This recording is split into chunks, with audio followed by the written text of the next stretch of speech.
And our next story is very much like that. You see, each one of us over here, we all have our own battles to fight, our own barriers to handle, right? Now, we all have broken some barriers, of course. नहीं तो हम सब इधर VIPCon पे नहीं बैठे हुए होते हैं. There are some barriers that we have actually surpassed. A big part of achieving synchronicity, जो कि आज हमारी सबसे main topic है, is actually finding yourself first. You can't work with the world around you if you don't know who you are and if you're not in touch with who you are. And that you're only going to do when you push yourself outside your comfort zone. हम में से कितने सारे लोग हैं हमारे ये मसला होता है कि comfortable हुए हैं काफ़ी कि यार K2 चल लें नहीं प्लीज़ राइट स्काई डाइविंग के लिए चल लें नहीं मैं पागल नहीं हूँ ये स्टेटमेंट्स होती हैं which show a barrier in your mentality over there, and these are the very barriers you want to actually shove out of.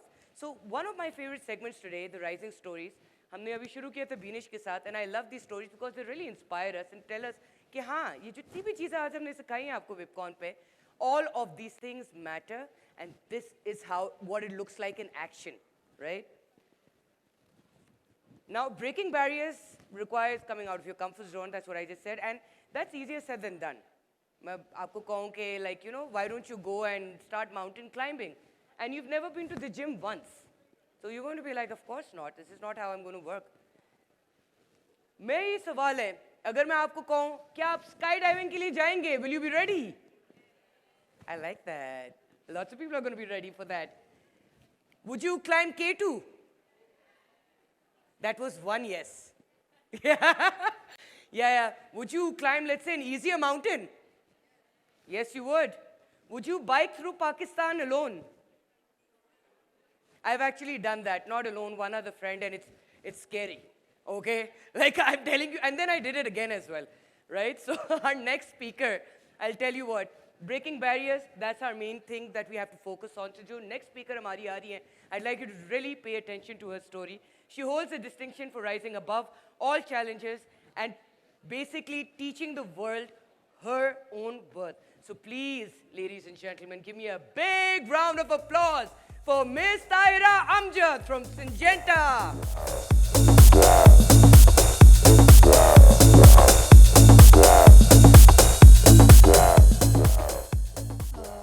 अस्सलाम वालेकुम एवरीवन.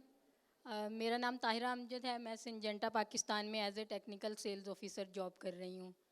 तो आज मेरा यहाँ आने का मकसद आप सबके साथ अपनी स्टोरी शेयर करना है कि बीइंग ए फ़ीमेल मुझे सेल्स में स्पेशली एग्रीकल्चर सेक्टर में किन हर्डल्स को फेस करना पड़ा और मैंने उन्हें कैसे ओवरकम किया.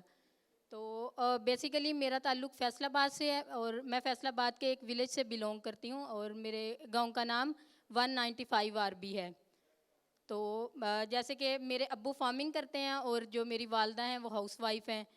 तो हम दो सिस्टर्स थीं, तो सबके पेरेंट्स की तरह मेरे पेरेंट्स को भी यही था कि हम दोनों बहनें अच्छी एजुकेशन लें, अपना करियर बनाएं और तरक्की करें. तो जब आप लोग गांव में रहते हो तो आपने देखा होगा कि लोगों का इंटरेक्शन एक दूसरे के साथ बहुत ज़्यादा होता है. इंटरेक्शन पॉजिटिव भी हो सकता है और नेगेटिव भी. जब इतना ज़्यादा इंटरेक्शन होता है लोगों का एक दूसरे के साथ तो क्या होता है कि सोसाइटी का प्रेशर आपके पेरेंट्स पे बहुत ज़्यादा होता है. गांव में ये चीज़ अच्छी नहीं समझी जाती कि अगर किसी की बेटी बाहर जाके जॉब कर रही है तो लोग उसको बोलते हैं कि बेटी से जॉब करवा रहा है, या फिर अक्सर पेरेंट्स को सुनने को मिलता है कि बेटी की कमाई खा रहा है. तो इसमें जो लोग गांव से बिलोंग करते हैं तो उनके पेरेंट्स जो होते हैं, मतलब सबके पेरेंट्स की यही ख्वाहिश होती है कि उनके बच्चे आगे जाएं. अगर वो बेटे हैं या बेटियां हैं तो सब चाहते हैं कि उनकी बच्चियां जो हैं वो अपना करियर बनाएं. लेकिन वो सोसाइटी के प्रेशर और वो जो एक फ्रेज़ हम यूज़ करते हैं लोग क्या कहेंगे, तो उससे डरते हुए क्या होता है कि बहुत सी फ़ीमेल्स रूरल एरियाज़ में तालीम से महरूम रह जाती हैं. खैर मेरे अब्बू ने हमें अच्छी एजुकेशन दिलवाई. जब मेरी FSC कंप्लीट हुई तो मैंने अब्बू को बोला कि मुझे BS एग्रीकल्चर में एडमिशन लेना है. तो मेरे अब्बू ने बोला कि ये तो टोटली मेल डोमिनेंट फील्ड है, तो आप इसमें क्या करोगे, कोई ऐसा सब्जेक्ट चूज़ करो कि आप टीचिंग में जा सको. खैर मैंने अपने अब्बू को कन्विंस किया. मैंने अपने अब्बू को बताया कि इसमें रिसर्च में चली जाऊंगी, लैब वर्क में चली जाऊंगी. तो मेरा इंटरेस्ट एग्रीकल्चर में, आप खुद फार्मिंग करते हैं तो मुझे जो है एग्रीकल्चर ही पढ़नी है. तो मैंने बीएस एग्रीकल्चर स्टार्ट किया। तो एग्रीकल्चर में होता क्या है कि जब 2 साल आप सारे सब्जेक्ट पढ़ लेते हैं तो आपको 2 साल बाद एक मेजर चूज़ करना होता है। उसमें डिफरेंट मेजर्स होते हैं, बायोटेक्नोलॉजी, माइक्रोबायोलॉजी, फूड टेक्नोलॉजी, जो टोटली रिसर्च से रिलेटेड हैं। बट आई चूज्ड एग्रोनमी, और एग्रोनमी एक ऐसा मेजर था कि जिसमें टोटली फील्ड वर्क होता है।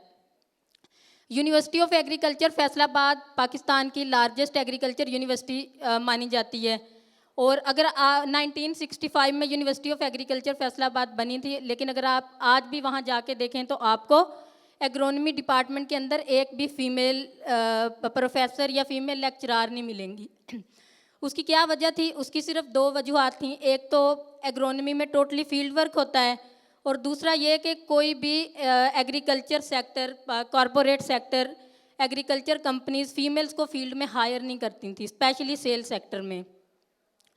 तो जब मैंने एग्रोनमी को एज ए मेजर चूज़ किया तो मुझे मेरे सुपरवाइज़र अलॉट हुए, और मैं लैब में गई हूँ। मैंने उन्हें बताया कि सर मैं आपकी सुपरविजन में हूँ। तो मेरे सर ने बोला कि आप लड़कियाँ उठा के दे देते हैं, इनको क्या पता एग्रीकल्चर क्या होती है। तो मैंने कहा सर मेरा इंटरेस्ट था, इसलिए मैंने एग्रोनमी चूज़ किया। तो वो पंजाबी में मुझे कहते हैं तुसी लैंड की आंदियाँ एग्रीकल्चर च। तो मैंने उन्हें बताया कि मेरे अब्बू खुद फार्मिंग करते हैं, मैं रूरल एरिया से हूँ, मैं जानती हूँ एग्रीकल्चर को। खैर अब उसी दिन मैंने सोच लिया था कि मैं जो बाकी लैब के लड़के हैं, मैं अपना थीसिस भी उनसे पहले और रिसर्च भी उनके साथ करूँगी। अल्हम्दुलिल्लाह मैंने अपनी डिग्री कंप्लीट की। तो अब जैसे जैसे डिग्री एमफिल का लास्ट सेमेस्टर आया तो वो आप पे जो है प्रेशर बढ़ता गया। अब आपको अपना करियर बनाना था और कोई करियर अपॉर्चुनिटी नज़र नहीं आ रही थी, क्योंकि फील्ड में फ़ीमेल्स के लिए बहुत कम एग्रीकल्चर सेक्टर में अपॉर्चुनिटीज़ थी। तो जब मैंने अपना एमफिल कंप्लीट कर लिया तो एक दिन मेरे लैब फेलो ने बोला कि फ़लाँ कंपनी सेल्स ऑफिसर हायर कर रही है, तो तुम टेस्ट दोगी? तो मैंने उसे बोला कि हाँ मुझे एड्रेस बताना, मैं टेस्ट दे आऊँगी। अब जब मैं टेस्ट देने गई हूँ सेल्स ऑफिसर के लिए, तो वहाँ पे 200 से 300 लड़के टेस्ट देने आए हुए थे और मैं अकेली फ़ीमेल थी। वो लोग भी मतलब एचआर देख के हैरान हो रहा था कि ये अकेली आई हुई है टेस्ट देने। खैर मैंने लकीली टेस्ट क्लियर कर लिया, और जब टेस्ट क्लियर हुआ तो उनको मेरा इंटरव्यू कंडक्ट करना पड़ा। तो इंटरव्यू में एचआर ने मुझे ये बोला, और ये 2021 की बात है, उन्होंने मुझे बोला कि हम तो फीमेल्स को सेल्स में हायर ही नहीं करते हैं, आपने फील्ड में जाना है, फार्मर से मिलना है, सेल करनी है, ड्राइविंग करनी है, तो ये एक टफ़ जॉब है, तो आप नहीं कर पाएंगी, फीमेल सर्वाइव नहीं करती हैं। तो मैंने उन्हें बोला कि जब मैंने एग्रोनमी को एज ए मेजर चूज़ किया था और मैंने अपना एमफिल इसमें कंप्लीट किया, तो मुझे पता था मुझे फील्ड वर्क करना है, तो आप मुझे एक चांस दें। उन्होंने बोला नहीं, हम आपको ऑफिस जॉब दे सकते हैं, हम आपको सेल्स में नहीं लेंगे। खैर 1 साल ऐसे ही गुजर गया स्ट्रगल करते, और अक्टूबर में मुझे अक्टूबर 2022 में मुझे पता चला सिंजेंटा पाकिस्तान फ़ीमेल टीएसओज़ को हायर कर रही है। मैं मुल्तान गई, मैंने टेस्ट दिया और इंटरव्यू दिया और मैं क्वालिफ़ाई कर गई। अब यहाँ पे दोबारा वही कि मुझे ज़ाहिर सी बात है, मेरे अब्बू गाँव से बिलोंग करते हैं, तो उनके लिए तो ये बहुत बोल्ड स्टेप था कि वो मुझे आउट ऑफ सिटी जॉब करने जाने देते, और दूसरा स्पेशली सेल की जॉब। तो अब्बू ने मुझे यही कहा कि नहीं बच्चे आपने सेल्स में नहीं जाना, टीचिंग कर लो स्कूल में। तो मैंने अब्बू को बोला कि अब आप देखें, आप खुद फार्मिंग करते हैं, मैं फार्मर से मिलूंगी, उनको कोई टेक्निकल बात बताऊंगी, मतलब इसमें मुश्किल क्या है। तो अब्बू ने कहा कि नहीं, लोग अच्छा नहीं समझते। तो मैंने दोबारा अब्बू को कहा कि अब देखें, आपने मुझे इतनी तालीम दिलवाई है, तो अब एक मौका मिल रहा है अगर मुझे, तो मुझे जाने दें। अब जाहिर सी बात है वो खुद फार्मर हैं, तो एक फार्मर जो है वो सिंजेंटा से अच्छे से मतलब वाकिफ़ है, क्योंकि सिंजेंटा का फार्मर के साथ एक स्ट्रॉन्ग ट्रस्ट बिल्ड हो गया है। तो यहाँ पे वो सिंजेंटा का नाम मेरे काम आया। मैंने अब्बू को बताया कि सिंजेंटा की तरफ से ऑफ़र है, तो अब्बू को कहीं ना कहीं था कि अगर मैं फील्ड में सिंजेंटा के बिहाफ पे जाऊँगी तो मुझे रिस्पेक्ट ही मिलेगी। खैर अब्बू ने मुझे जाने दिया, मैं मुल्तान शिफ्ट हुई। अब यहाँ पे हॉस्टल में एडजस्ट होना, मैं लाइफ में first time out of city जा रही थी, वो एक अलग चैलेंज था। मैं पंजाबी हूँ बेसिकली, और मुल्तान में आपको मोस्टली सराइकी मिलेंगे। अब जब मैं मुल्तान में शिफ्ट हो गई तो आगे जो मेन चैलेंज था वो था फार्मर से मिलना।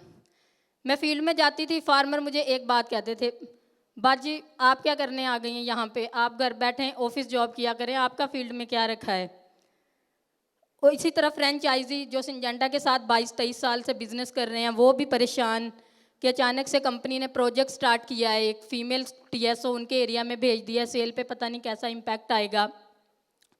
खैर जब मैं बार बार फार्मर्स के साथ मिली हूँ, उनको फील्ड सर्विसेज दी हैं। आप देख सकते हैं ये मेरे फार्मर हैं जो कि लाड़ के हैं, 300 एकड़ पे काश्तकारी करते हैं मियाँ जावेद साहब। तो इससे क्या हुआ कि मैं बार बार गई हूँ फील्ड में, मैंने उनको फील्ड सर्विसेज दी हैं, उनके साथ फार्मर मीटिंग्स की हैं, मेगा गैदरिंग्स अरेंज करवाते हैं जिसमें 100-200 फार्मर होता है। तो उनको कोई ऐसी टेक्निकल बात बताना जिससे वाकई में लगता है कि आपके अंदर कुछ है, क्योंकि आपने गांव में देखा होगा मेल सोसाइटी डोमिनेंट है। अभी भी एग्रीकल्चर सेक्टर में 70% लेबर आपको फीमेल लेबर मिलेगी। लेबर लेवल पे फीमेल है लेकिन डिसीजन मेकर आपको एग्रीकल्चर में फीमेल नहीं नज़र आएगी। उसकी क्या वजह है? उसकी यही वजह है कि मेल सोसाइटी डोमिनेंट है, सेल्स ऑफिसर जाते हैं लेकिन वो फीमेल्स को इतनी इजाज़त नहीं होती या फिर उनके अंदर इतना कॉन्फिडेंस नहीं होता कि वो मेल सेल्स ऑफिसर से बात कर सकें और ख़ुद की फार्मिंग स्टार्ट कर सकें।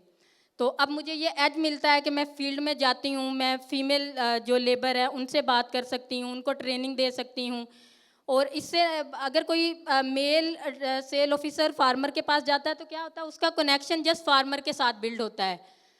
अब अक्सर मेरी जैसे मीटिंग ख़त्म होती है फार्मर के साथ तो वो मुझे कहते हैं आएँ बाजी आपको घर लेके जाते हैं, बच्चियाँ कह रही थी मैडम से मिलना है। तो जब ये मैं वर्ड सुनती हूँ तो मुझे याद आता है अपना टाइम के, क्योंकि हम गांव के लोग हैं, हमें क्या होता है हमारे लिए एक सक्सेसफुल फीमेल या फिर एक अच्छी डिग्री लेना आसमान पे चमकते तारों की तरह होता है।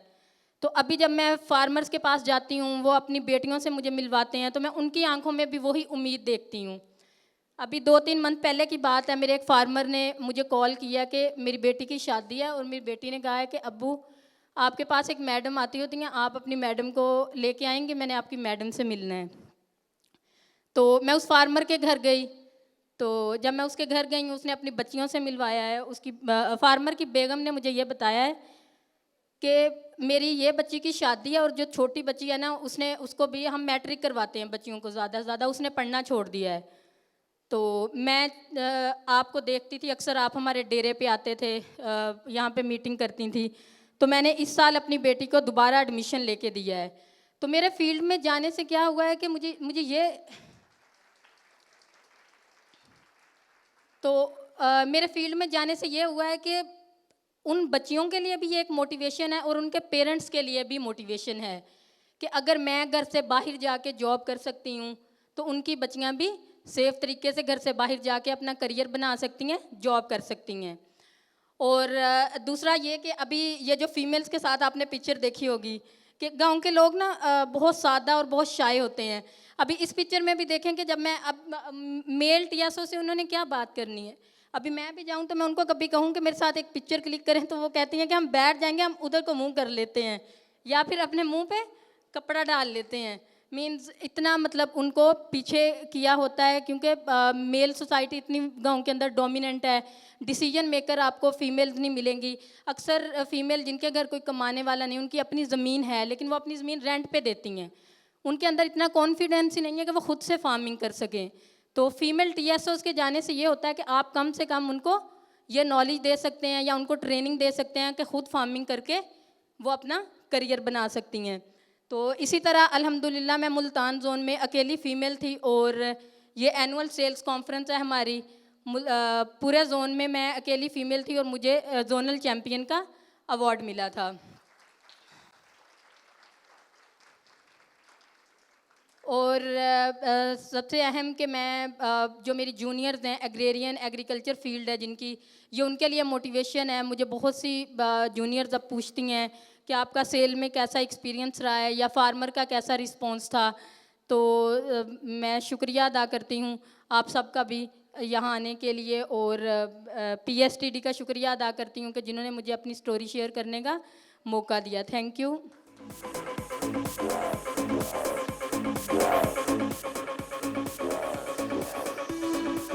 Thank you so much, Tahira. And every time we have these stories, we learn so much more. आपने एक लेंस प्रोवाइड किया हम सबको of exactly what happens behind the scenes. हम बहुत assumptions रखते हैं कि रूरल एरियाज में ये होता है वो होता है, बट आपने दिखाया कि एग्जैक्टली होता क्या है. I am really happy you came and you told your story and I am very very impressed with your story. I hope और भी लोग आपसे इंस्पायर हो, स्पेशली गांव के अंदर इंस्पायर हो, क्योंकि पाकिस्तान में कितने फीसद औरतें हैं? 52%. हम मेजॉरिटी में हैं. और जब आपकी 52% मुल्क की एजुकेटेड नहीं है और काम नहीं कर सकते, तो मुल्क के क्या हालात होंगे? ये जो आज जिस पे बैठे हुए हैं. So I'm very happy you are one of those women who are creating an impact for Pakistan today. Thank you so much. और आपके लिए एक मेमेंटो के लिए मैं बुलाना चाहती हूँ मिस्टर फर्क अली इकबाल फ्रॉम फातिमा ग्रुप.